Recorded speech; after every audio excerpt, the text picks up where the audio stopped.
a mais um Pod Ligas. Nesse episódio, temos a honra de receber a doutora Nina Cordeiro para falar um pouquinho sobre casamento, divórcio e sucessão patrimonial. Meu nome é Daniele Martins e eu sou vice-presidente das Ligas de Direito da FADIPA. Eu sou Lívia Soares, presidente da LAVIT. Doutora Nina Cordeiro, muito prazer em recebê-la aqui. Gostaria que a senhora falasse um pouquinho sobre a sua trajetória e sobre o tema de hoje. Olá, Daniele, boa noite, Lívia. Boa noite. Muito obrigada por ter me convidado para participar desse programa. Para mim é uma honra imensa estar aqui com vocês, com duas maravilhosas. Né? Parabenizar também a FADIPA por essa iniciativa, né? Isso favorece o debate do direito. Então, realmente, estou lisonjeada de estar aqui com vocês. É um prazer. É mais uma que está aqui, gente, que eu sou fã, tá? É isso. Essa mulher, quem não acompanha ela nas redes sociais, pode começar a acompanhar. Obrigada. O tema de hoje, então, casamento, separação e sucessão patrimonial.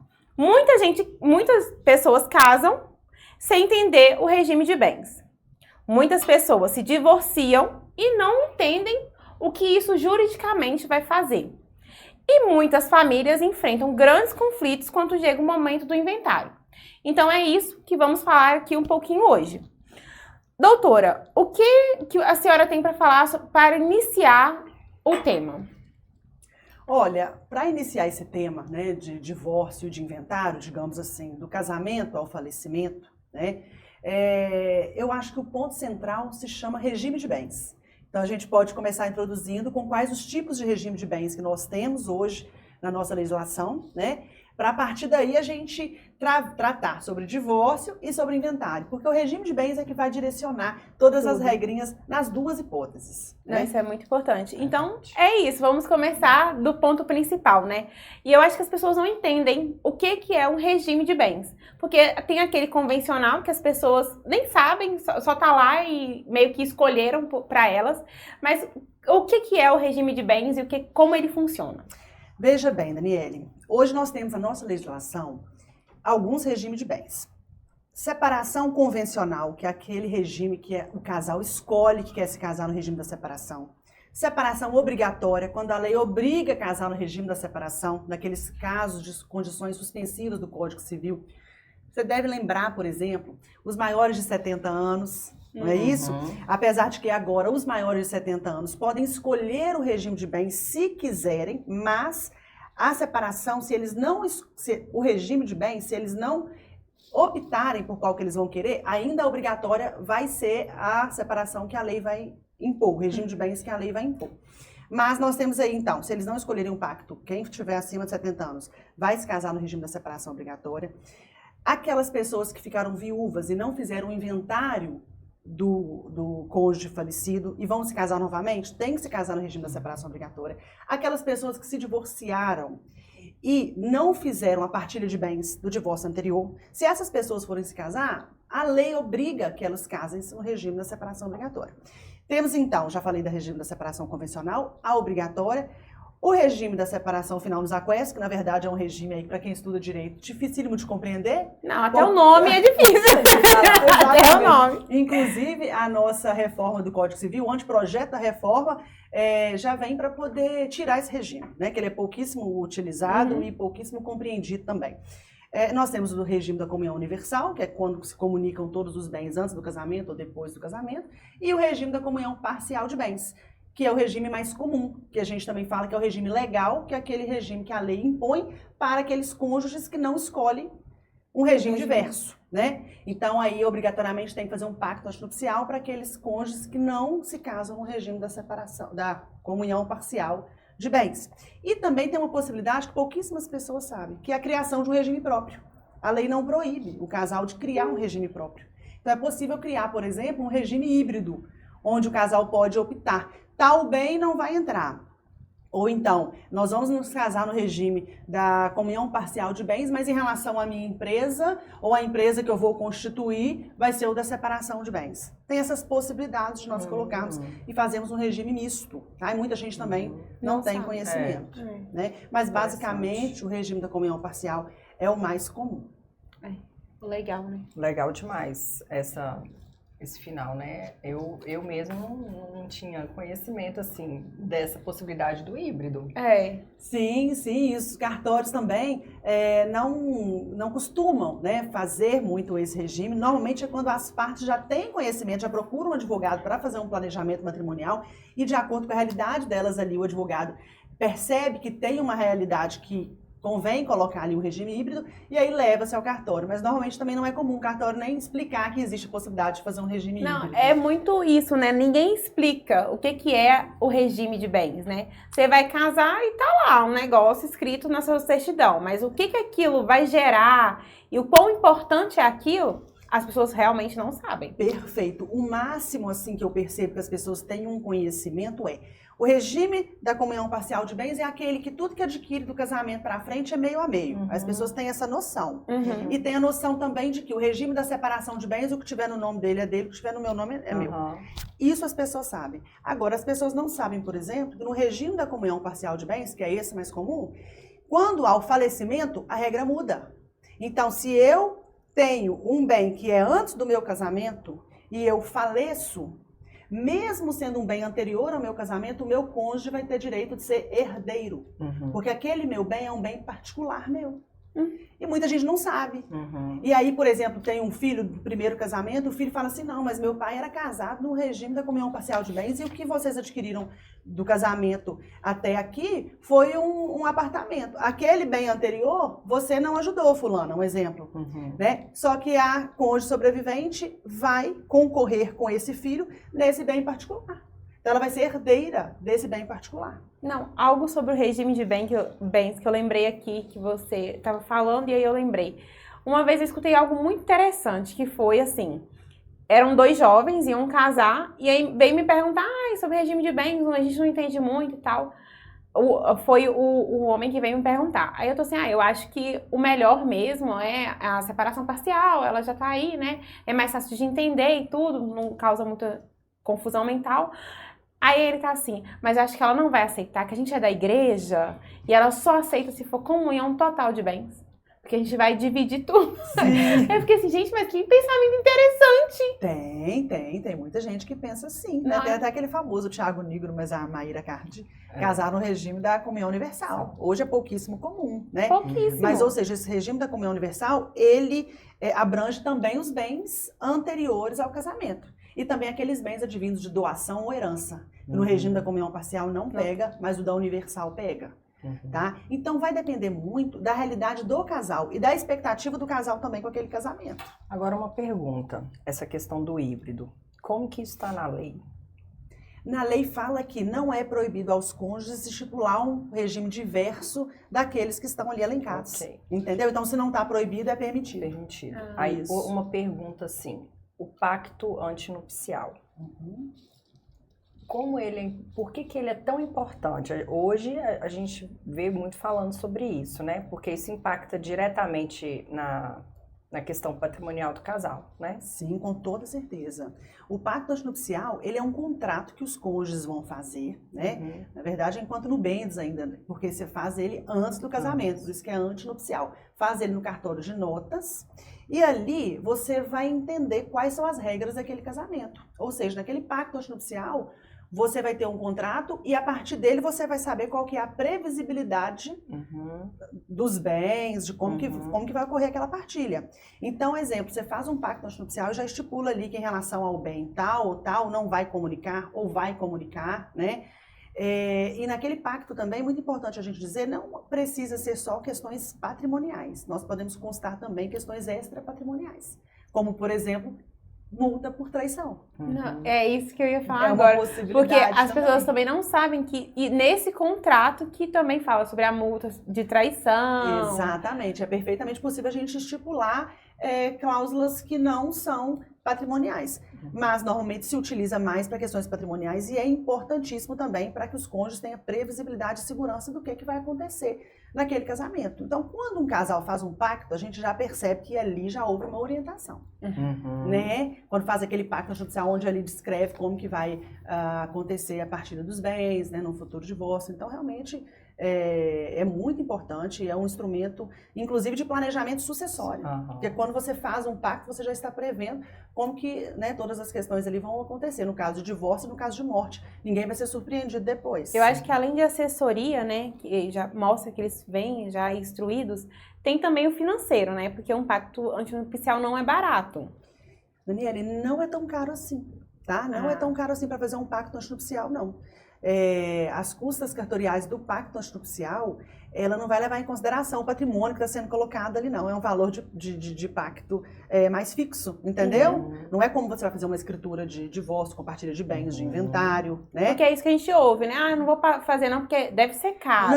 Não, é taxa de cartório assim, eu não vou usar, dizer... Tá, assim, né? Mas não vai ser nada muito fora, né, da realidade, não, sabe? Eu imaginei 500, 600, 700 reais, estou chutando assim, mas para vocês entenderem que é um valor ínfimo perto da segurança jurídica e até do patrimônio que vai estar protegendo ali. E a gente falou sobre o que não está na lei proibindo, então é permitido. Tem alguma vedação em relação ao pacto? Tipo assim, isso não pode constar. Olha, tem vedação, sim, que é a vedação, inclusive, do Pacta Corvina, né? Que é o quê? Constar questões ali... tirando o direito do outro em relação à herança. Então, exemplo, a gente não pode ainda, tá, colocar no pacto antinupcial que fulano vai casar com outro no regime da separação de bens, por exemplo, né?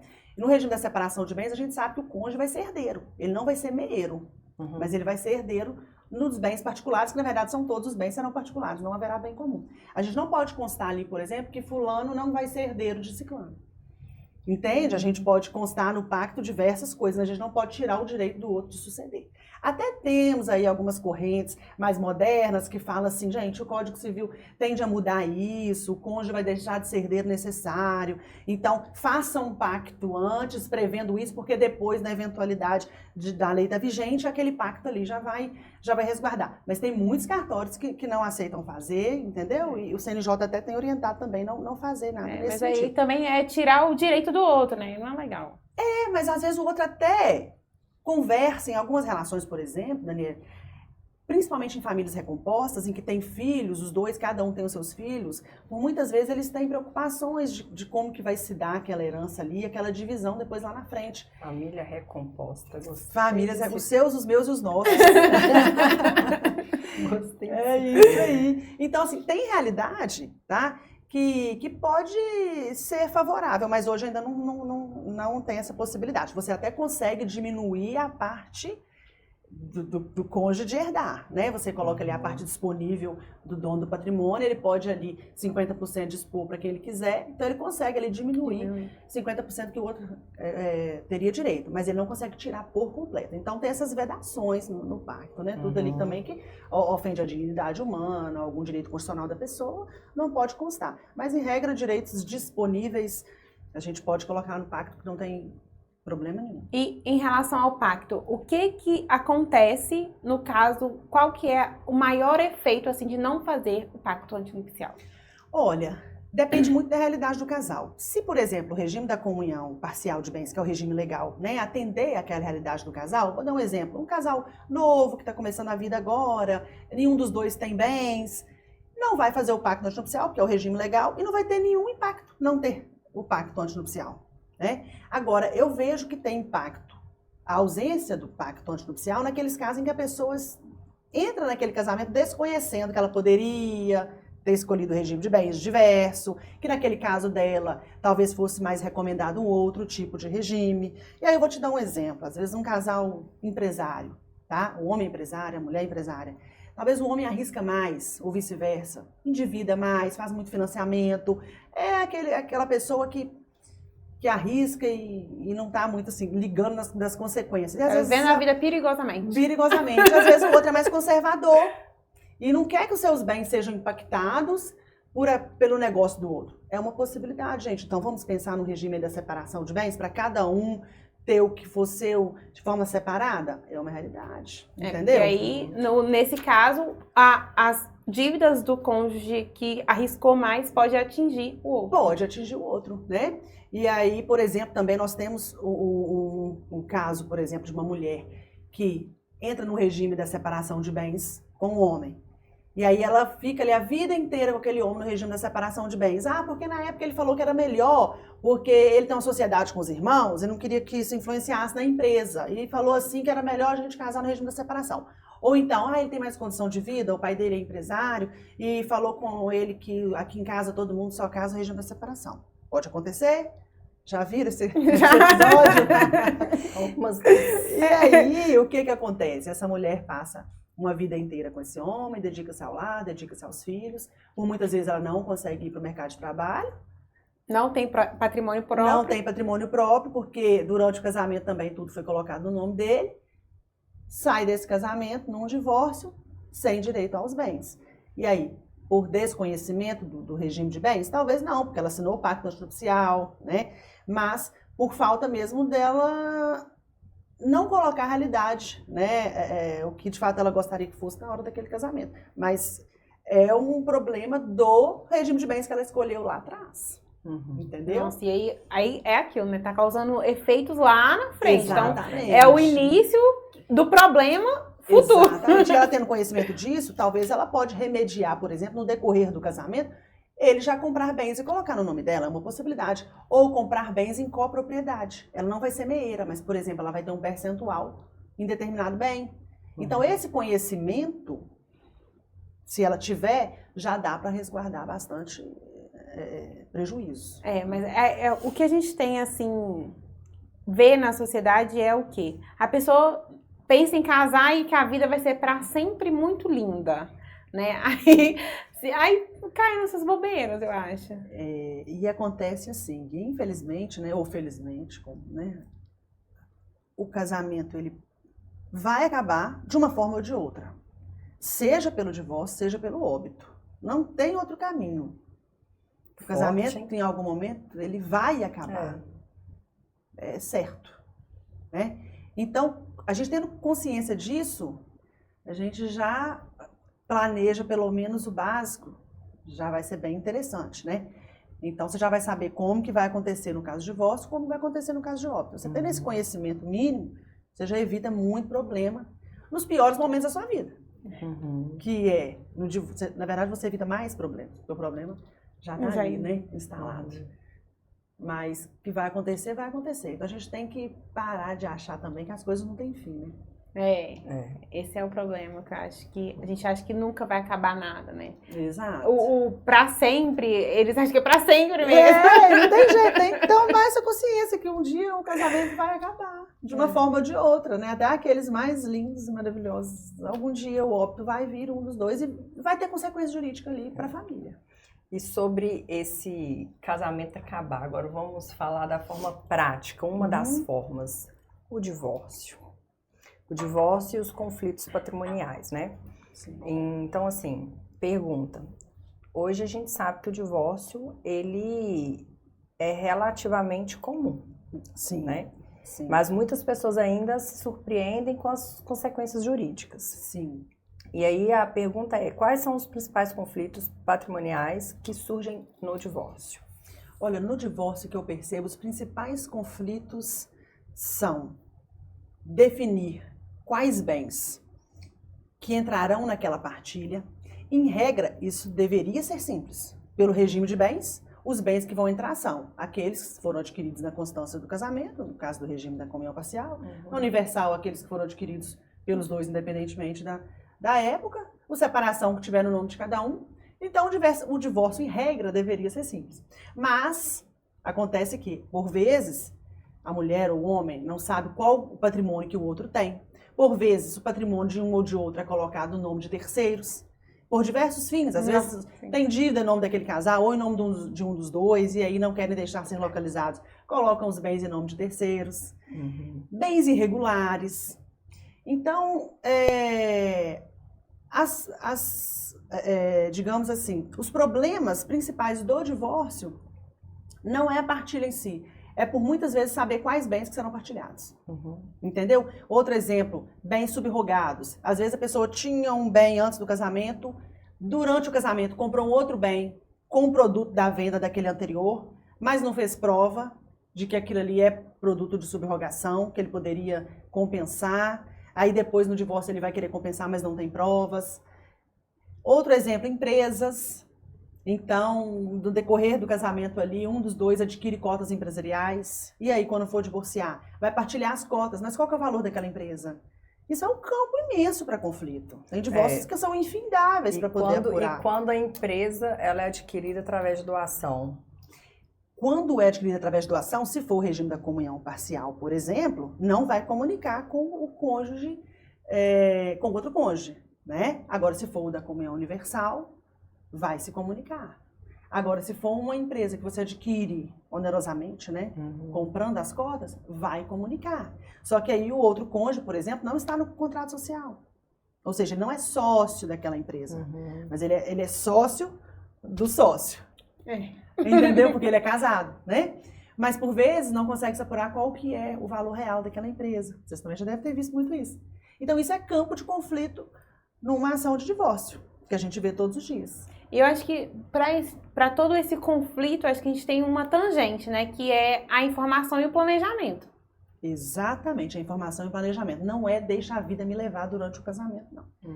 Porque durante o casamento é o momento, no momento em que está tudo bem, de você apurar e documentar e organizar. Não somente para o divórcio, para a sucessão também.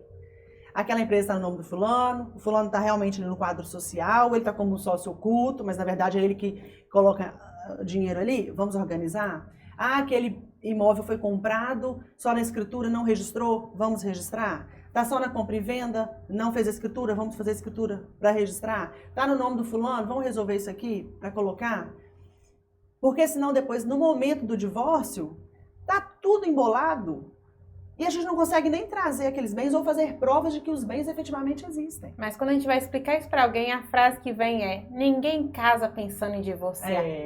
Pois é. Aí, como a pessoa pensa desse jeito, ela fala assim: mas como que eu vou fazer prova durante meu casamento? Eu nem sabia que isso ia acontecer. Exato.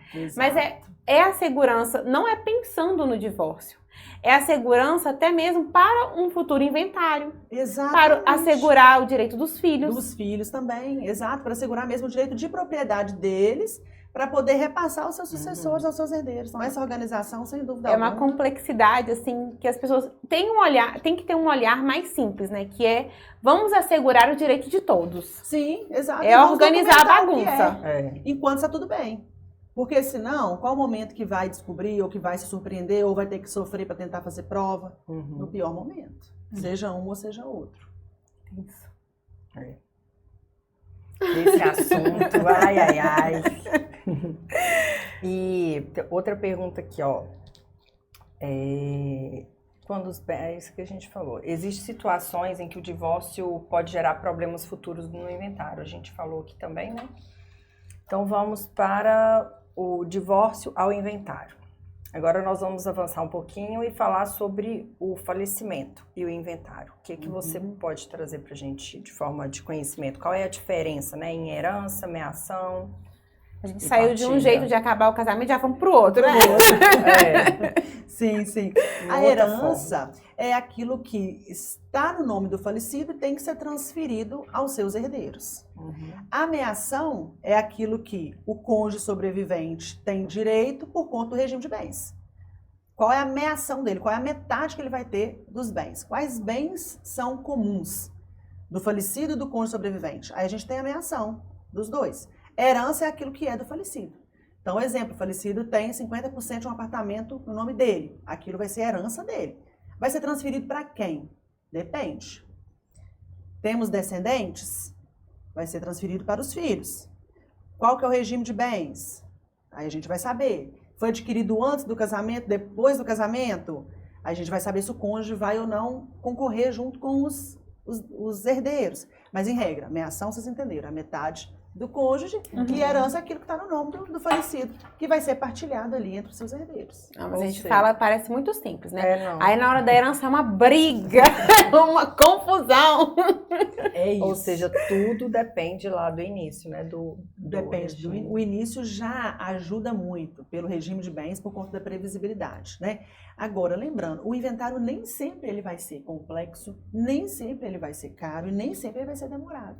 Vai depender muito do tipo de família, né? Se vai ter ali litígio ou não. Um inventário amigável, por exemplo, onde os bens estão bem organizados, né? O falecido já deixou ali tudo no nome, certinho, devidamente registrado, pode ser feito em cartório e terminar em um mês. Então, não necessariamente vai ter briga. Sobre o inventário tem uma coisa interessante que é até mesmo algo pessoal que eu já vivi e que eu não entendi. Todo mundo que falece, a gente tem que fazer o inventário daquela pessoa? Porque eu já ouvi falar sobre o inventário negativo. Sim. Ele é necessário? Não necessariamente. Tem algumas pessoas que alguns herdeiros solicitam o inventário negativo em algumas ocasiões. Exemplo, o cônjuge sobrevivente quer se casar novamente e quer escolher o regime de bens. Só que lá no divórcio dele ficou assim, os bens serão partilhados posteriormente. E aí nunca se partilharam os bens porque não tinham bens. Aí esse cônjuge sobrevivente vai se casar novamente, certo? Se ele não partilhou os bens anteriores, qual o regime que vai ser imposto a ele? Separação obrigatória de bens. Aí ele faz um inventário, então, negativo do cônjuge falecido, né? É importante para ele que esse inventário ocorra, nem que seja para falar que não tinha bens a partilhar. Porque assim ele consegue escolher o regime de bens. Esse é um ponto. Tem alguns herdeiros também que se incomodam muito com cobrança de dívida. Das pessoas falando, seu pai deixou herança para vocês, pague a dívida. Aí os herdeiros querem provar que não deixou nada, faz um inventário negativo. Mas não é obrigado. Só é obrigado a fazer o inventário naqueles casos em que o falecido deixou o patrimônio e aquele patrimônio, a forma dele ser transferido aos herdeiros, vai ser por meio de um inventário. Não adianta tentar jeitinho brasileiro. Para transferir, para tirar um imóvel do nome do falecido para os seus herdeiros, é só com o processo de inventário. Para tirar um veículo do nome do falecido para os seus herdeiros, processo de inventário. Fora isso, vai ser contratinho de gaveta, contratinho de compra e venda, que depois lá na frente vai dar problema. Porque senão o Detran não vai transferir e o cartório de imóveis não vai transferir. Então, tem bens, tem que ter um inventário. Não tem bens, não precisa de inventário. Salvo aquelas hipóteses em que o inventário negativo pode ser relevante. Entendi. E a gente tem um ponto muito importante também na questão do inventário, que é a respeito de, se não fizer o inventário, tiver bens, tem uma multa, né? Exatamente. O que acontece? Aqui em Minas Gerais, por exemplo, porque o ITCD é o imposto estadual, cada estado tem a competência para legislar, né? E aqui em Minas Gerais a alíquota é 5%. Se você recolher o tributo em até 90 dias da data do óbito, os herdeiros vão ter um desconto aí de 15% sobre essa alíquota de 5%. Então, se era 100 mil de imposto, eles vão ter aí 15 mil de desconto. Então, vai para 85 mil se eles pagarem até 90 dias. Se eles pagarem até 180 dias, não vai ter juros e multa. Mas eles têm até 180 dias para pagar os 5%, ok? Passou de 180 dias, aí começa a contar juros e multa. Então, o que acontece é isso. Não é necessariamente assim. Se não fizer o inventário, paga multa? Não necessariamente. A questão é, você tem que recolher o tributo antes do prazo para que você não incida naquelas multas. Então, exemplo, às vezes os herdeiros até conseguem recolher a guia, recolhe o tributo e depois faz o inventário extrajudicial. Você já está resguardando aqui. Mas o inventário, em algum momento, obviamente, ele vai vir, senão o herdeiro nem estaria pagando imposto, né? Mas o efeito é isso, porque o Código Civil fala, tem que fazer o inventário em 60 dias após o óbito. Não tem multa para isso, não. O que tem multa é, no caso de Minas Gerais, tem esse prazo. O estado do Rio de Janeiro já é outro prazo. São Paulo é outro prazo. Então, não necessariamente é o prazo do Código Civil. É então, o prazo da Receita Estadual. A multa, ela advém não do inventário em si, mas sim do tributo, que é o ITCD, Exatamente. Que o Estado cobra. Perfeito. É isso aí. Então, naqueles casos, por exemplo, em que a gente tem uma isenção, tá? Porque, por exemplo, deixou um imóvel de até um inventário de bens com até 48 mil UFENGs. Hoje a UFENG deve estar aí na faixa de R$5, R$5,23, R$5,70, quase R$6. Então, se deixou um imóvel até nesse valor, um único imóvel, por exemplo, residencial, tem uma isenção. Não vai ter juros e multa. Muita gente deixa de fazer o inventário achando que vai ter que pagar caro e nem paga o imposto. Né? Vai dar 200 e poucos mil, se eu não me engano, se eu estiver fazendo a conta. Mas é um valor considerável de um imóvel com valor baixo, você nem paga tributo. Então, às vezes, nem necessariamente vai ter juros e multa. Entendeu? Se tiver uma isenção. Esse é um ponto muito importante. Também já tive um caso, né? Eu acho que esses casos de inventário, de casamento, de comunhão de bens parcial, a gente sempre tem um caso, Todo né? mundo tem casa, não Tem tem um caso. jeito. Porque eu tive uma conhecida que o marido dela faleceu e ele só tinha um imóvel num bairro que não é muito valorizado. Então eu falei assim, eu acho que você deveria fazer um inventário por causa dos filhos, né? Até pra organizar.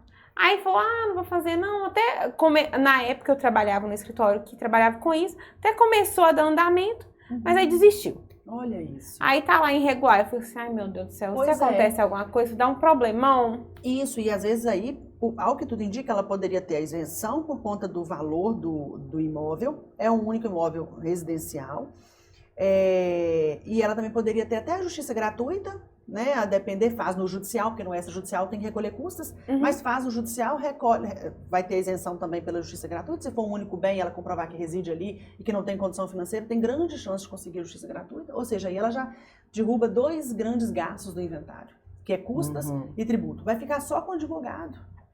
Então, assim, é um valor baixo perto de uma valorização que ela vai ter do imóvel se ela tiver um bem regular. Porque se não tiver, o que vai acontecer é o valor do bem ser desvalorizado por conta da ausência de documento. Vai ter E que aquela fazendo... segurança também que a regularização ela te dá, né? Perfeito, exato. Segurança. Até para os filhos depois, né? Ou eventuais herdeiros, ainda que não seja filhos, pode ser ascendente, pode ser cônjuge, né? Pode ser sobrinho. Mas para ter ali um documento para transferir aquele imóvel para frente, para vender, ou também para tornar suceder, né? Eu acho que eu gosto bastante desse assunto, porque agora eu tenho um mito ou verdade.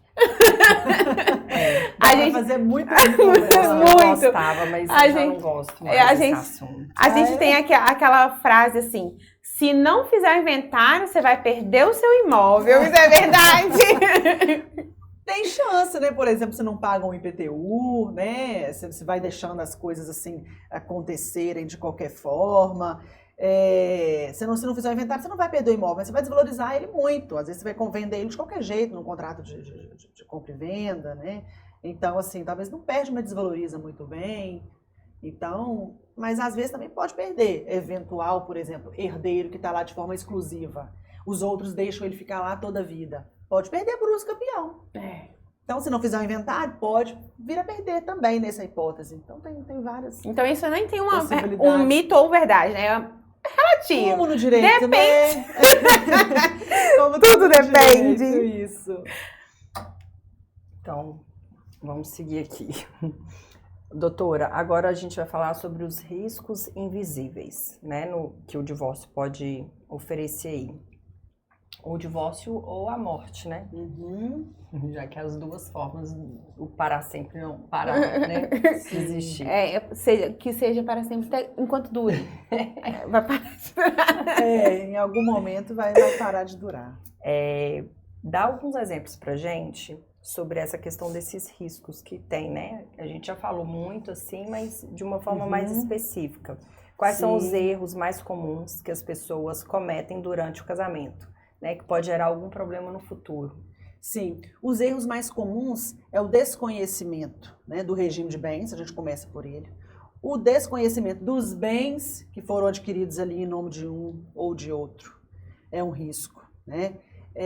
O endividamento também de um ou de outro pode trazer um risco. Eventuais aquisições de cotas empresariais também, se isso não ficar bem ali informado para um ou para o outro, pode ser um risco.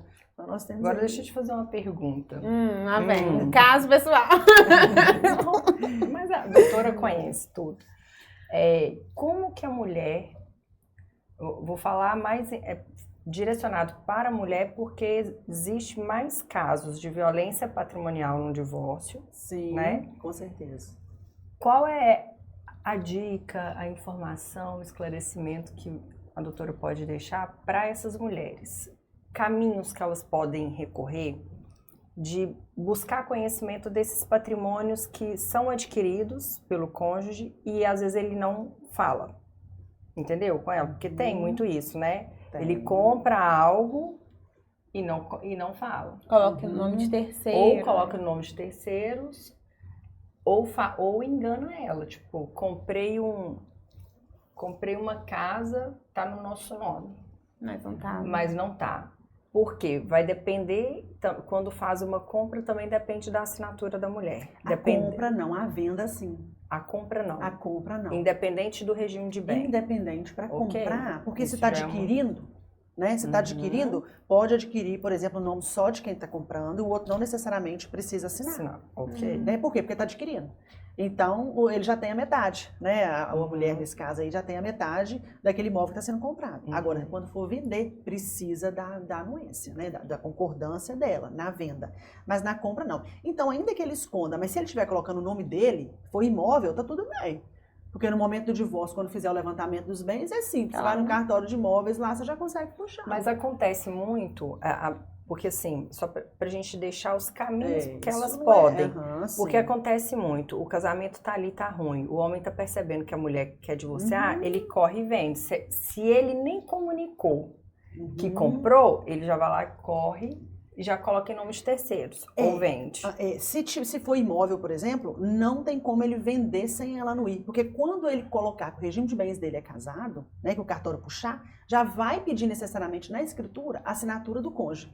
Ele não consegue fazer a venda. Independente do regime, então. Se for separação, não precisa. Mas a separação também já não comunica nada, né? Agora, pode acontecer, por exemplo, de comprar e colocar no nome do irmão, no nome da mãe. Aí, realmente, essa mulher vai ter dificuldade de comprovar. E aí, nesse ponto, é importante que ela seja estratégica durante o casamento. É ter uma conversa, é ter uma gravação, é ter algum documento, porque às vezes isso deixa rastro. Às vezes a fraude deixa rastro. Passa para o nome do irmão, mas põe uma procuração no nome dele para quando, se ele precisar em qualquer momento, transferir para si aquele imóvel para terceiros. Então, costuma deixar rastro.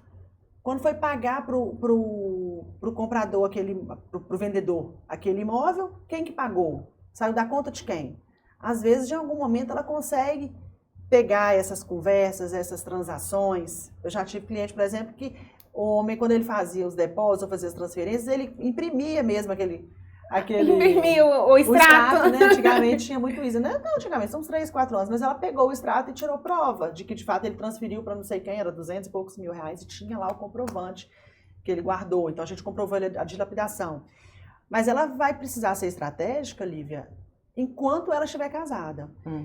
Exemplo, às vezes você consegue pegar um imposto de renda, né? Naqueles casos em que os bens estão registrados, você já ajuda bastante. Apesar de que hoje, também no momento de fazer a partilha, você consegue fazer uma pesquisa pelo Infojude, tá lá todas as informações do imposto de renda, né? Mas ela consegue, né, no decorrer do casamento, a depender também da criatividade desse homem, né? Porque homem tem muitas criatividades, né? Mas, não há limites. Não há limites. Mas é durante o casamento que ela precisa ali tentar pegar essas provas, numa conversa, enquanto as coisas estão bem. Mas aí eu acho que a gente volta em algo que a gente já falou aqui, que é o quê? Aquela mulher que é dependente, que veio confiando naquele casamento, e aí a gente tem o reconhecimento da violência ali familiar, que pode gerar uma violência patrimonial. Às vezes aquela mulher tá ali naquele ciclo tão imersa que ela nem consegue reconhecer que isso pode acontecer. Então, já é seguir aquela dica aí, independente, vamos fazer tudo direitinho e deixar tudo bonitinho? Ou então, se ele não quiser fazer tudo direitinho, deixar tudo bonitinho, ela se preservar com provas, vai guardando, vai vendo o que é possível fazer de provas. Porque, como dito, né? Deus queira que dê tudo certo, que o casamento continue tudo bem, mas em algum momento pode ser que ela precise, ela não vai ter nada para comprovar. Porque por um motivo ou outro ele está tentando esconder. Né? A gente fala provas, mas é aquele jeitinho de se resguardar, né? Exatamente. Né? Com jeitinho. Com jeitinho. Essa é a saída que eu vejo para essa mulher. Ela pode pensar o quê? Que ela tá fazendo, sabe o quê? Ajudando, guardando para ele o que ele tem. Não é organizando. Verdade. Porque, gente, fraude, ela não é presumida, ela é comprovada. Então não adianta a gente chegar numa ação de divórcio e falar, colocou tudo no nome do irmão, no nome da mãe, no nome da avó.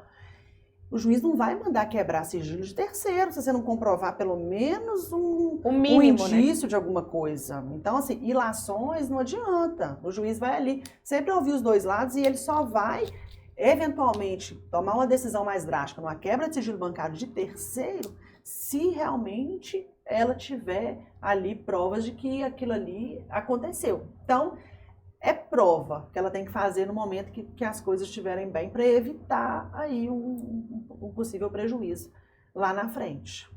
Né? Uhum. Sobre orientação para casais e famílias, né? A gente vai entrar nesse tema. Que orientações você daria para esses casais que estão pensando em casar, além do que a gente já falou aqui, né? Mencionou um pouco. Para fazer esse planejamento, quem eles podem procurar? Olha, eu sempre oriento um advogado de família e sucessões para fazer um planejamento matrimonial, porque é ali que começa o planejamento daquele núcleo familiar, né? Seja em ocasião de divórcio, seja em ocasião de sucessão, já na definição ali do regime de bens. Então, a dica que eu dou para esses casais é: conscientizem-se dos efeitos do regime de bens no seu casamento. Vai ser o parcial, vai ser o que todo mundo casa? Ótimo. É o daqui para frente? Ótimo. Você sabe os efeitos disso na sucessão, no caso de morte? Os dois já têm bens particulares? Cada um dos dois ali, ou pelo menos um dos dois, tem filhos do casamento anterior? Então, numa possível sucessão, num possível inventário, vai concorrer? Então, conversa com um advogado especialista em direito de família e sucessões para que vocês possam entender qual que é a realidade de vocês e qual o melhor regime de bens que vai se adequar. E como eu disse, quem sabe até criar o próprio regime de bens, que não tem vedação legal. Agora, mais importante ainda que eu percebo é ali também as expectativas daquele casamento. Então, um exemplo que eu dei. Importante. Às vezes a mulher vai querer se dedicar ao lar, vai querer se dedicar aos filhos, e tá tudo bem. Agora, o que vai colocar naquele pacto ali, por exemplo, que vai resguardá-la? Uma pensão, se acontecer um divórcio, já vai ter uma pensão estipulada, um valor de indenização que seja estipulado. Tem pessoas até que estipulam a depender do tempo. Eu já vi, se esse casamento durar 5 anos, ela vai ter um direito de indenização por tantos anos. Porque às vezes naquele contexto ali, aí de 10 anos, 15 anos vai aumentando, tem essas questões. Sim, tem. De ser gradativo. Porque, por exemplo, às vezes a mulher está largando um concurso público em determinado lugar da região para poder acompanhar o marido por alguma questão, né? E aí ela larga, mas ali já vai estar estipulado. Então é alinhar a expectativa, né? Perfeito. Vai ser essa a realidade? Vai largar tudo para poder dedicar ao lar? Sem problema, isso é expectativa de vida, a gente tem que respeitar. Mas e aí? Como que isso vai ficar alinhado aqui para a gente não ter problema lá na frente, né? São famílias recompostas, né? Como eu disse, qual que é a expectativa? O caso, por exemplo, de um ser mais audacioso nos negócios e o outro ser mais contido, né? Qual que vai ser a expectativa? Ele vai continuar assim? Ótimo, então vamos alinhar aqui. Eu não quero separar tudo, mas eu quero separar em relação à empresa, aos seus negócios empresariais. Mas o que a gente adquirir em termos de imóveis, de bens, é meio a meio. Perfeito. Então, cada realidade vai trazer uma possibilidade para aquele planejamento matrimonial. Ótimo. E aí uma dúvida, e se quando o casal já é casado, dá para eles fazerem ainda... Alteração do regime de bens. Dá, perfeitamente. Pode fazer alteração do regime de bens, sem problema nenhum. Para fazer esse planejamento, né? Exatamente, realinha, né? Todas as questões. Define até ali como vai ficar os bens adquiridos até ali e dali para frente como que a coisa vai andar. Então, dentro do casamento dá para fazer uma pacto. alteração do regime de bens, desde que ambos estejam de acordo. Ótimo, interessante.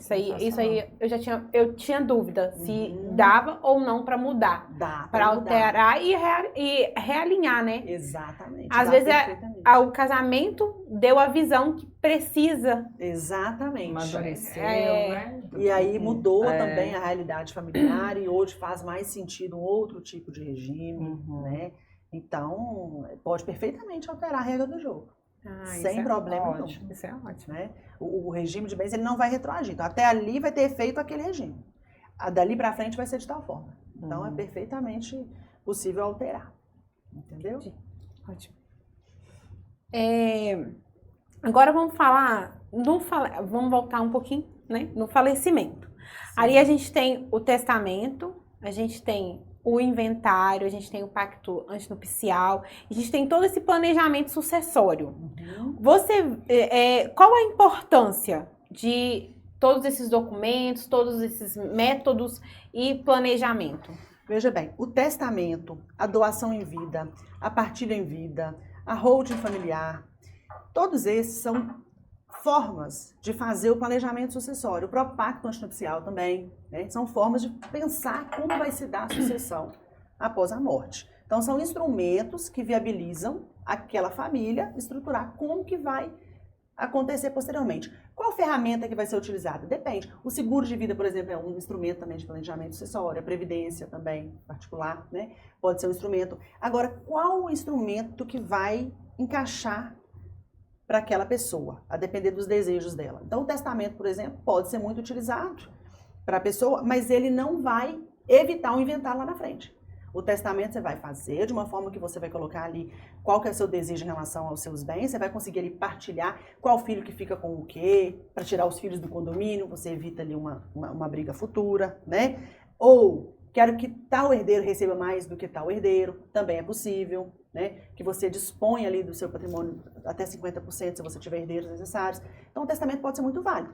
Mas tem pessoas que às vezes o testamento não faz sentido. Se tudo que ele tem vai para o próprio filho, na sucessão, ele não quer fazer testamento, ou então ele quer deixar igual para todos os filhos, não faz sentido. Mas para uma pessoa, por exemplo, que às vezes nem tem herdeiro necessário e quer beneficiar uma outra, o testamento faz total sentido, né? Nós tivemos recentemente aí o caso do tio da Suzana Ristoff, que não fez testamento. Conta pra gente. E ela vai receber a metade dos bens que estão no nome do tio. Ela metade e o irmão outra metade. Será que esse tio queria isso? Eu acredito que não. Pela realidade ali, o tio foi quem é que ajudava o irmão até a declarar a própria indignidade dela, né? Aí, olha, que ironia do destino. Se ele tivesse feito um testamento, ele tiraria os dois. Por quê? Porque ele não tinha herdeiro necessário. Sobrinho não é herdeiro necessário. Então, para ele, um testamento fazia todo sentido, para deixar para quem ele quisesse um patrimônio de 5 milhões. Então, para ele, fazia muito sentido. Para outras pessoas, outro instrumento pode fazer sentido, né? Então, tudo isso é instrumento de planejamento sucessório. Qual que vai ser utilizado? Depende de cada paciente, né? É igual um medicamento para cada paciente. E daquele momento que a pessoa também está passando. Porque o testamento, por exemplo, você faz hoje. Se você quiser mudar ele amanhã, revogar ele amanhã, você pode. Por quê? Ele vai ter efeito somente após a morte. Até a sua morte, enquanto você tiver capacidade, né, civil, você pode alterar e mudar. Falando em testamento, é muito importante deixar claro que ninguém pode dispor de todos os bens. Eu não posso deixar todos os meus bens para quem eu bem entender, né? Exatamente. Você tem que separar o mínimo para sua subsistência. A verdade é essa, tá? Agora, se você tiver herdeiros necessários, você tem que necessariamente reservar 50% dos seus bens para os seus herdeiros necessários. E aí os outros 50% você pode destinar para quem você quiser. Você tem essa liberdade, mas não é uma liberdade plena. Quem são os herdeiros necessários hoje?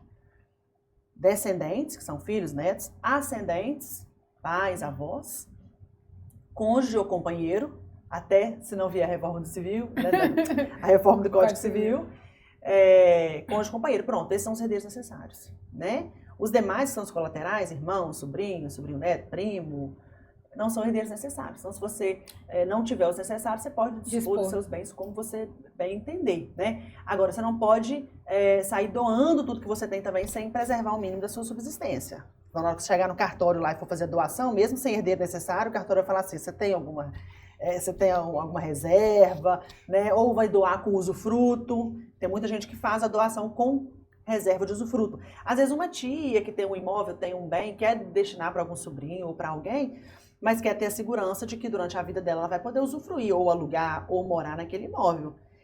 A doação ela é perfeita, porque você doando, você já está passando a propriedade para a sobrinha. E aí, quando a pessoa morrer, a sobrinha não tem que fazer inventário, porque a doação já foi feita, a propriedade já foi transferida. É diferente do testamento, que você coloca ali a sua vontade, mas ela só vai ter efeito após a morte com o inventário, para partilhar os bens de acordo com o que está no testamento. Entende? E aí vai depender, se essa tia, por exemplo, não quer doar, mas quer deixar para essa sobrinha quando ela falecer, o testamento é mais indicado. Mas se essa tia já quer doar, para poder evitar o inventário e gasto para a sobrinha, mas quer reservar o usufruto para ela, perfeito também. Então vai depender do que cada pessoa fala pra gente. Eu quero isso, eu não quero isso, eu tenho medo disso, eu tenho medo daquilo. Né? Sobre o testamento, sobre deixar os bens. Aí a gente tem aquelas coisas engraçadas da internet, né? vou deixar tudo pro meu cachorro. Isso pode? Igual aqueles filmes dos Estados Unidos, né? Não. Não pode. Não pode. No Brasil não é permitido. Você pode até destinar uma pessoa para tomar conta do seu cachorro e, por isso, deixar uma compensação para ela, né? Você pode, mas é para a pessoa. E aí você coloca um encargo, né, de cuidar do cachorro. Ok, se a pessoa aceitar o encargo, ela vai receber aquela herança. Né? Perfeitamente possível. Mas para o cachorro não tem como. Aí outra dúvida, Deixar. que isso aí também é coisa de internet. Vou deixar os meus bens pro Neymar. Isso pode? É aquela questão, pode deixar para quem você quiser a sua parte disponível, né? Uhum. Como a gente falou. Se tiver herdeiros necessários, você vai ter que preservar pelo menos 50% dos herdeiros Não, necessários. você tá rindo, mas Deixa eu pra vi. Lívia, gente. Eu vi isso na internet, que o homem falou assim que ia deixar tudo pro Neymar, mas eles nem se conhecem. Tem doido pra tudo, gente. Tem doido pra tudo. Oh, mas é Trabalhando aquela nessa coisa- área de Não. família e sucessões aí. Quando eu acho assim, eu não acredito. Eu acredito vendo. Na hora que eu vendo, eu falo, não acredito. Não acredito. Tem Não, eu condição. juro que o que eu li, o dia que eu li assim, o homem quer deixar tudo pro Neymar, mas ele nem conhece o Neymar. Meu, gente, logo o Neymar. Ele nem precisa. Gente, precisando. Se alguém tiver bens para dispor e precisar de alguém, entre em contato Estamos aí, né? falando sobre orientação jurídica, Certo. né? A falta dela traz grandes prejuízos para as famílias, né? Patrimonialmente falando. Aí a senhora falou sobre vai casar, né? Os dois jovens, busque um advogado. As pessoas têm uma mania horrorosa de buscar um advogado quando tudo já deu errado, né? Aqui a gente vai pontuar a importância da consulta com um advogado, né? Antes disso tudo. Com toda certeza, a consulta do advogado, ela vai evitar ali, em muitos casos, um prejuízo financeiro imenso. Então, às vezes, a pessoa investe na consulta ali 300, 400, 500 reais, R$1.000, vai depender de cada profissional, mas ela investe ali um tempo, né, na consulta, um dinheiro ali na consulta, mas que pode resguardar muitas questões futuras, né? Então, às vezes, por exemplo, a pessoa pensa em se divorciar, mas não tem muita certeza. Vai lá, toma um conhecimento com o profissional da área de família e sucessões, né? Veja se tem alguma questão que você ainda pode ter de provas ou ainda precisa de alguma coisa para você se resguardar, né? Talvez aquele não é o melhor momento, você ainda consegue, né, resolver algumas questões, salva aqueles casos de violência doméstica que a pessoa tem que preservar a vida, né, em primeiro lugar, salva essas questões.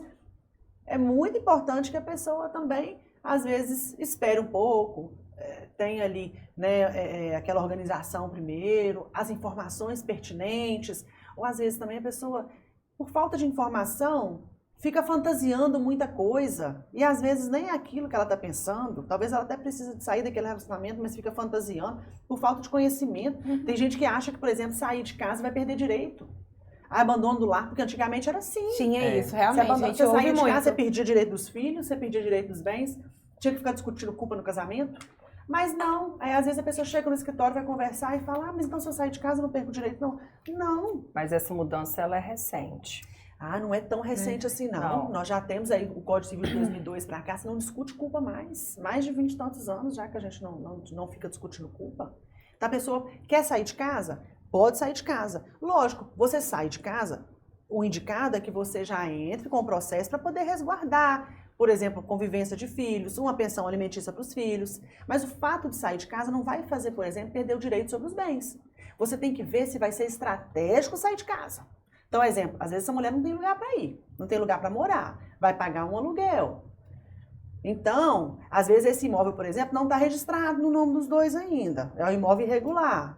Depois, para provar, vai ser mais difícil.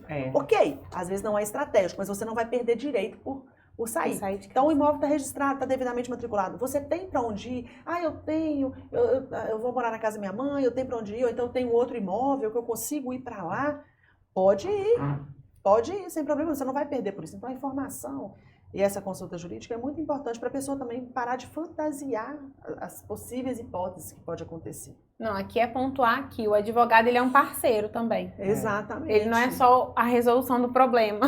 Isso, é fazer uma consultoria preventiva mesmo. Preventiva. Tem muitos casais que, às vezes, no momento de crise, fazem essa consultoria e ela é importante até para tomada de decisões, sabe? Para poder definir ali, olha, a partir de agora vai ser assim, assim, assado. Porque a consequência disso aqui que você fez é assim, assim, assado. Isso aqui eu não aceito mais. Isso aqui para mim tem que ser diferente. Até para partir dali as coisas ficarem diferentes e colocar um rumo naquele relacionamento. Você já teve esses casos? Já tive. Do casal chegar assim, ó, a gente tá separando, aí depois E depois, tudo. claro, demais, demais. Só que ao mesmo tempo, por conta daquele conhecimento que eles tiveram, eles organizaram as coisas e deixaram as coisas mais previsíveis. Até aquela segurança, por exemplo, para aquele cônjuge que estava mais inseguro por causa de uma situação. Ah, Perfeito. fulano está aqui passando as coisas para o nome do filho, é um imóvel que a gente comprou irregular, então o cartório não vai ter o cartório, vai vender na compra e venda, né? Passou para o nome do filho, eu descobri, ou seja, gerou aquela insegurança, né? E aí, de certa forma, estava ali quase divorciando e colocar as coisas no papel, não, a partir de agora vai ser assim, assim, assado. Então, não necessariamente o advogado vai ser para divorciar, mas vai ser também para colocar ali uma regra dali para frente para até trazer ali previsibilidade e segurança para aquele casal. Ordem, né? Eu acho Colocar ordem. que ver o advogado de família e sucessões como quem vai divorciar é a mesma coisa de ver o médico com uma consulta clínica, mas olhar para ele e falar, não, vai ser caso de cirurgia. Exatamente, perfeito. Nem sempre vai ser o caso de cirurgia. Às vezes é só uma conversa, um remedinho ali, uma organização e já resolveu. Resolve. É isso aí. Sobre planejamento, a senhora falou sobre a hold, né? Esse também é outro caso que já tem a mídia, né? Virgínia e Zé Felipe foram lá e ela citou em algumas entrevistas sobre que eles tinham uma hold familiar. Sim, E como funciona isso e por que hoje eles brigam por bens na justiça? Olha, veja bem, essa questão da holding, ela é muito utilizada, né? Mas também dá-se muita publicidade para ela, como se ela fosse resolver todos os problemas de planejamento sucessório. E não é. Se ela for mal aplicada, ela vai ser mais um problema que aquela família vai ter. Porque Mais você despesa, tira né? mais despesas e mais problemas. Porque você tira os bens da pessoa física, joga na pessoa jurídica. Aí você coloca todo mundo em sociedade. Então, Aí vira sócio e sócio. e às vezes coloca de uma forma também errônea. Às vezes, em vez de colocar, por exemplo, o pai doando as cotas, faz os filhos adquirindo as cotas, como se fosse comprando. Aí o cônjuge tem direito na metade daquelas cotas. O pai achando que está preservando, o pai está arrumando um problema, né? Se a holding for mal pactuada. Mas se a holding for bem pactuada, ótimo. Mas nem em todos os casos a holding vai ser interessante. No caso da Virgínia e do Zé Felipe, com certeza era indicado, né? Porque é grande patrimônio, então tem ali uma questão tributária muito relevante, né? De como que vai se dar a tributação, se o bem ficar na pessoa física, se o bem ficar na pessoa jurídica. Então, nesses casos, realmente são indicados fazer a holding, né? Agora, para as pessoas físicas, né, e para quem tem um patrimônio menor, nem sempre a holding vai ser o caminho, a saída. Porque às vezes você sai de um problema e cria outro. Porque o fato de você também colocar tudo na PJ, tá? Mas continuar no nome do pai e da mãe, por exemplo, você não evita o inventário. Se o pai e a mãe pegam todos os bens, colocam numa empresa, o pai e a mãe é dono daquelas cotas, e eles falecem, vai ter que inventariar as cotas. E aí tem muita gente que fala, a gente tem uma holding, tá tudo em nome da holding. Ah, é lindo, mas vai ter que inventariar do mesmo jeito. É um nome muito bonito, Isso. né? Para uma família. Vocês criaram uma empresa dentro da casa de vocês. E aí tem lá quem é que vai administrar os bens, bem definido. Aquelas pessoas que estão ali como sócias, elas de fato se dão bem. Não necessariamente elas precisam se dar bem para ter uma holding, mas é muito delicado você colocar eles como sócio de uma empresa onde ali tem uma briga, um problema familiar. Então, assim, nem sempre a holding vai ser o caminho. Em alguns casos vai ser o caminho, como eu disse, mas nem sempre vai ser aquele remédio que vai ser utilizado naquele caso. Mas como virou um boom e virou uma coisa assim midiática, né? Muitas pessoas falando que é a saída para evitar o processo de inventário, não necessariamente. Às vezes você vai criar mais um problema. Então, tem que avaliar. E a holding, ela vir em concomitância, assim, com... Igual, eles tinham uma holding familiar, mas eles poderiam ter coisas fora da holding? Pode, perfeitamente. A pessoa pode criar uma holding, pode ter bens na holding, que é na PJ, e pode ter bens na pessoa física. Perfeitamente, sem problema nenhum. É porque a holding não é um regime de bens, né? De forma alguma. É uma empresa. Só tem um nome de holding, mas é uma empresa. É uma empresa. Entende? Que a pessoa que eles escolhem para poder colocar os bens naquela empresa, determinados bens naquela empresa. E aí eles vão ser sócios naquela holding. No planejamento sucessório, o que acontece normalmente? O dono do patrimônio, que é o pai ou a mãe, ao invés de deixar os patrimônios no nome dele, né, a casa, o carro, os bens, os imóveis, pegam aquilo ali, colocam tudo dentro de uma holding cofre, né? de uma empresa cofre, para aquela empresa ali ser dona de todo aquele patrimônio e os filhos vão ser sócios das cotas, né? Mas é muito importante que estipule ali quem que vai usufruir do imóvel tal, quem que vai tomar posse, aqueles imóveis serão alugados, né? Em eventual sucessão. Um pacto, né? Você vai colocando os direitos, destrinchando ali tudo. Exatamente. Não, e o planejamento é muito maior do que mídia Totalmente. E aí, acho que é midiático, né? Faz diferença ou não? Aí depende. Aí, além do advogado de família e sucessões, você tem que atuar aí na holding com o advogado empresarial e societário. Eu, por exemplo, nesses casos, eu atuo com parceria. Eu não me aventuro. Por quê? Porque é outra área. Então, a gente tem que atuar em conjunto para fazer a holding. O advogado que entende de família e sucessões, porque também não adianta você pensar só na empresa. Se, por exemplo, tem um filho lá vivendo em união estável, ou o dono do patrimônio está vivendo em união estável, a gente tem um problema familiar aqui, jurídico, para resolver. Porque união estável é campo para problema.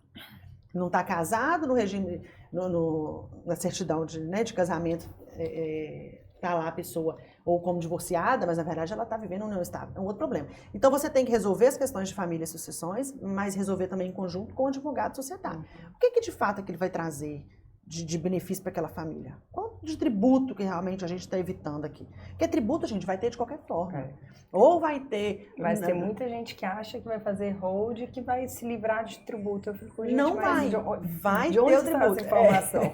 Vai ter o tributo. Às vezes ele vai ser... O que é midiático. Exatamente. Vai ter o tributo. Se o pai constitui uma holding, põe os bens todos que está da pessoa física para a pessoa jurídica.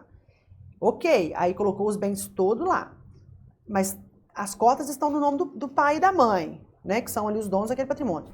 Para passar para os filhos as cotas por meio de doação, vai ter esse texto do ITCD. A Receita vai cobrar para poder transferir. Então, não acho que fazendo hold vai sair de tributo. Obviamente, a depender do caso, pode ser que os tributos sejam realmente interessantes. Por isso que tem que advogar também aí um advogado societário, empresarial, tributário, para poder entender o que é de benefício que essa holding vai trazer. Ou essa família só está querendo entrar na moda. Porque se for, a chance de fazer uma holding, depois ter que fazer inventário, é grande. Aí gasta 2 vezes. A chance de criar um problema é muito grande. O professor falou desse jeito em sala. Praticamente esse final aí. Eu falei, gente, pior que é, né? É isso aí. Às vezes o contador faz a holding também. Porque criar a empresa não é difícil. Você cria a empresa, cria o CNPJ, coloca os bens da pessoa física lá, integraliza o capital social. Aí você, com os bens, ótimo, perfeito. Já está no nome da pessoa jurídica, ótimo. E aí, nós vamos fazer o quê? Até mesmo em questão de falência, né? Como é que fica? Se a empresa cofre, igual você falou, né? A mãe que está abraçando tudo. Se tiver um risco, se ela tiver uma atividade empresarial, ela tem um risco de dívida. E se ela tem um risco de dívida naquelas empresas que têm atividade empresarial, o patrimônio é que vai resguardar. E aí? Aí, às vezes, o imóvel que está ali, ele é um imóvel que, se tivesse na pessoa física, a gente poderia utilizar a proteção da impenhorabilidade do bem de família. Mas está na pessoa jurídica, você já não consegue essa proteção mais. Aí, olha, a armadilha. Então, nem sempre. Então, se aquela atividade ali for uma atividade de risco, empresarial de risco, nem sempre aquela holding ali, colocar aquele bem ali vai ser interessante.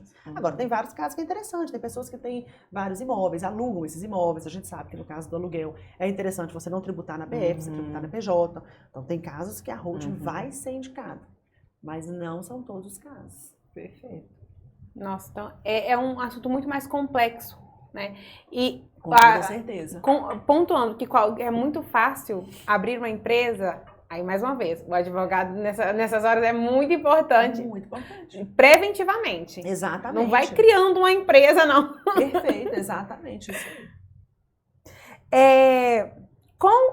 Aí, que orientação a senhora daria, assim, no modo geral, para a população, a respeito de planejamento patrimonial, a respeito do testamento, a respeito no todo, de tudo que a gente falou aqui hoje? O que a senhora deixaria assim? Isso aqui é o que eu deixo para vocês. Olha, o que eu deixo para vocês é: organizem tudo enquanto tudo está bem. Não deixe para ser surpreendido no momento mais difícil da sua vida, que é no momento do divórcio ou no momento de um falecimento de um ente querido. Essa prevenção jurídica, ela pode salvar famílias. Então, é a mensagem que eu deixo. Que planejar também é um ato de amor. Também. é notório, né, que a doutora Nina, ela ama o que ela faz, ela ama trabalhar com direito de família. E aqui, para fechar, eu gostaria de saber o que te fez ir para o direito de família. Veja, eu sempre quis ser advogada. Desde sempre, desde 13, 14 anos ali, eu sempre quis ser advogada. Desde o momento que eu entrei na faculdade, eu falei, gente, eu vou advogar. Não vem com essa de concurso no meu lado, não. Quando eu entrei na faculdade, eu tive mais certeza ainda. E eu estagiei no Fórum, eu estagiei na Defensoria Pública, eu estagiei no Jurídico da Caixa Econômica, eu estagiei no Escritório de Advocacia com o nosso Dr. Jorge Ferreira, querido. E ali eu tive mais certeza ainda de que eu queria realmente advogar. De todos os lados que eu estava, eu sempre quis advogar. E como que foi para eu ir para o direito de família e sucessões? Quando eu advogava, né, quando eu comecei a advogar, eu de fato pegava de tudo um pouco ali, né, era aquela advogada mais generalista, que eu acho também que é muito importante a gente ter esse conhecimento geral. Então, até para os estudantes mesmo, eu falo, para os advogados recém-formados, eu falo, gente, não negligencia isso. Eu sei que hoje, para a gente falar do nosso produto na internet, posicionar na internet, ter um nicho é muito importante. Mas você também ter um conhecimento geral ajuda depois quando você for nichar, quando você for especializar. Então, isso é igual ao médico. Ele começa como clínico geral, depois ele especializa. Então, eu fiz dessa forma e isso para mim foi muito bom. No início ali, eu pegava o direito trabalhista, direito penal, né, direito até tributário, eu tinha processo de direito tributário. Você já abriu um escritório, assim, saiu da faculdade? Foi? Não, eu trabalhava no escritório do Dr. Jorge como estagiária. Do 7º período até eu me formar, fiquei lá mais um ano. Então, eu ficava ali estagiando e depois passei na OAB e já continuei no escritório do Dr. Jorge. E ali eu também atuava em tudo. O Dr. Jorge atuava em responsabilidade civil para médicos. Então, eu tive muita oportunidade de conhecer um pouquinho relação de consumo, criminal, médico, tributário. Foi, assim, realmente um laboratório para mim, sabe? E quando eu tive meu próprio escritório, um ano depois de me formar, eu também tive esse laboratório com essas causas. Fui advogada da ativa, porque quando a gente é mais recém-formada, a gente tem também essa vantagem de ter mais tempo, porque você não tem tantas causas. E aí, nisso, você se aprofunda mais nos estudos e aprofunda mais também nessas causas que você tem condição. Por exemplo, ser um advogado ativo, até eu pegava a causa de graça. Meu primeiro inventário foi de graça. Eu nunca tinha feito. Eu tinha feito, assim, como advogado lá no escritório do Dr. Jorge, inventários que já estavam em andamento. O meu primeiro, quando apareceu a cliente, eu falei com ela, assim, que era uma amiga minha da igreja, ela falou, então o inventário do meu pai era um imóvel só. Eu falei, não, deixa que eu faça, eu vou te ajudar. Fiz para ajudar, mas na verdade eu fiz para eu aprender. Para entender como fazer uma declaração de bens e direitos na Receita Estadual. E aí, para aprender como que funcionava ali a partilha, primeiras declarações e como que era. Graças a Deus, era amigável. Então eu... Graças a Deus, teve brilha. Pensa, de pegar um inventário de litigioso no início, você perde até o rumo. Não. Mas ali, então, eu já peguei, né, eu tinha esse hábito também de sempre ser muito curiosa para poder aprender. Então, de tudo eu fazia. Maria da Penha, né, relação de consumo, esses nomes de SPC Serasa, então eu amava, porque era um dinheirinho assim que vinha mais rápido, né, no juizado especial. Advoguei muito no juizado especial, aprendi muito no juizado especial, porque o rito é mais rápido, é tudo mais célere. Então, assim, já passei muito aperto também no juizado especial, porque você tinha que instruir. Porque tudo é muito rápido, mais sério. Você já tinha que fazer tudo oralmente, aí eu fui percebendo, né, e aprendendo as estratégias. Então, isso tudo dá pra gente subsídio, né? E casca, digamos assim, para depois a gente conseguir o que eu mais gosto, o que faz mais sentido para mim, o que eu tenho mais facilidade para poder fazer. E aí eu cheguei no direito de família e sucessões.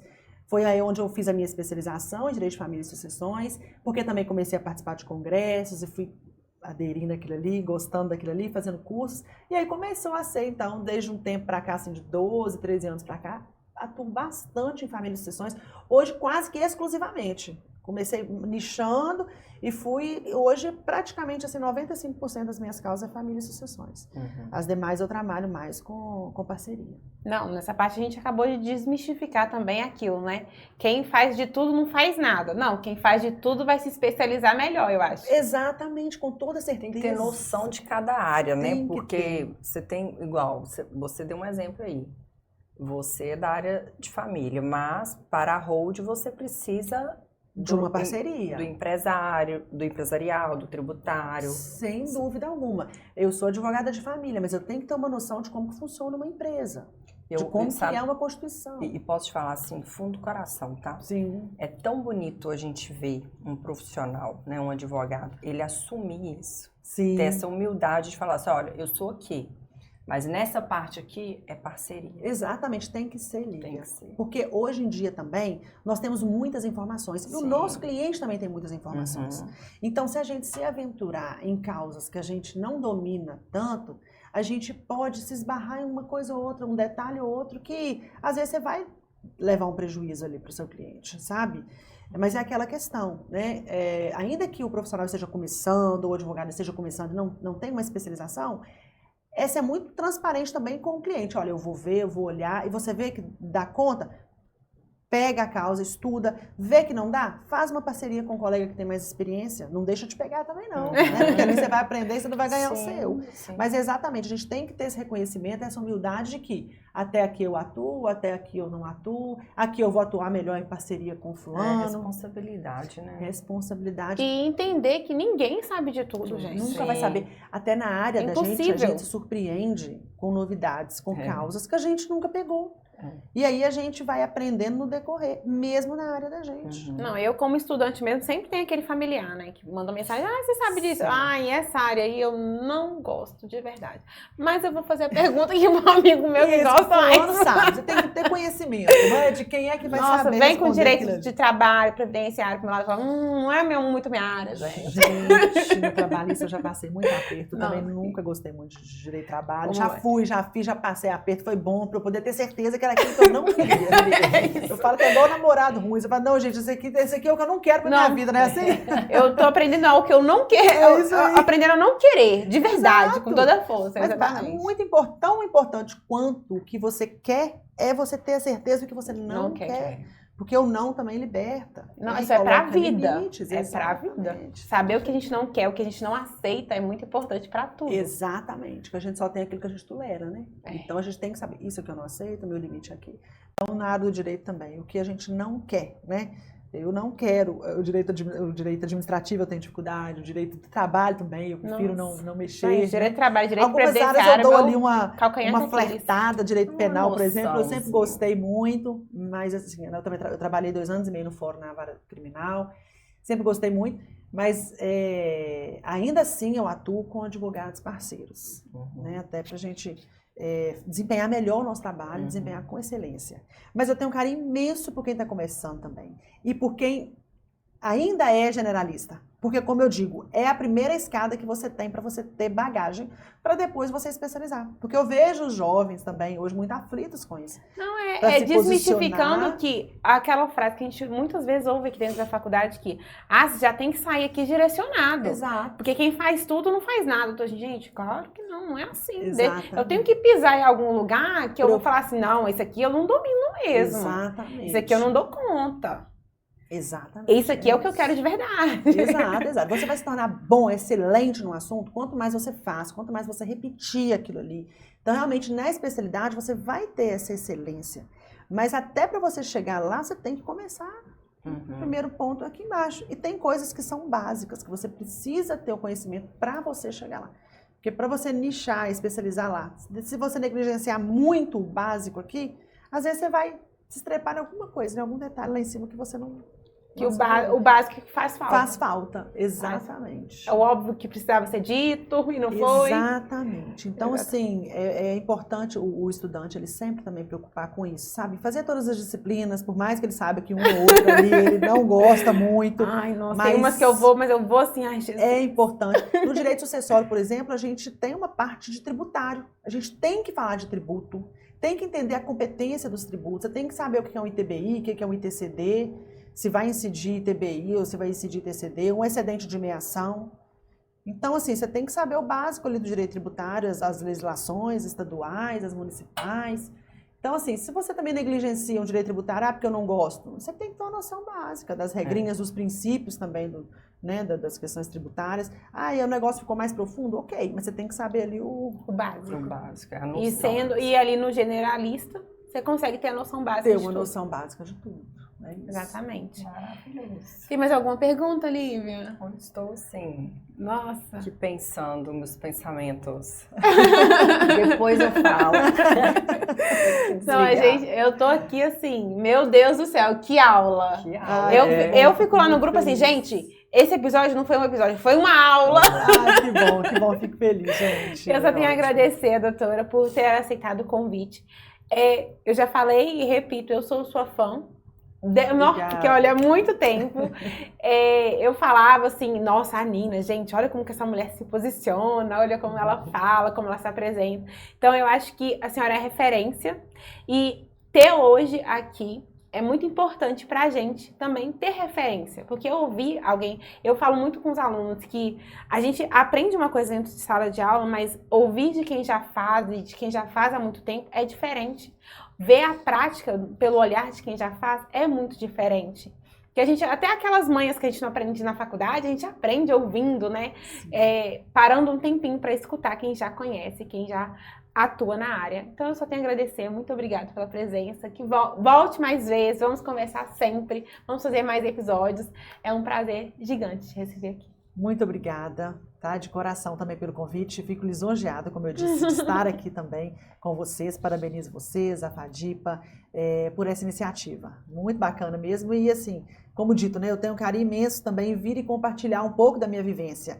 Porque eu me recordo que quando eu estava recém-formada, eu sentia sede disso, né? Desse compartilhamento, do que deu certo e do que deu errado também, onde que... Né, o outro pisou que eu poderia evitar de pisar para eu poder chegar mais rápido. Eu acho que aprender com o erro do outro é a melhor coisa possível. Eu acho que é a sabedoria, né?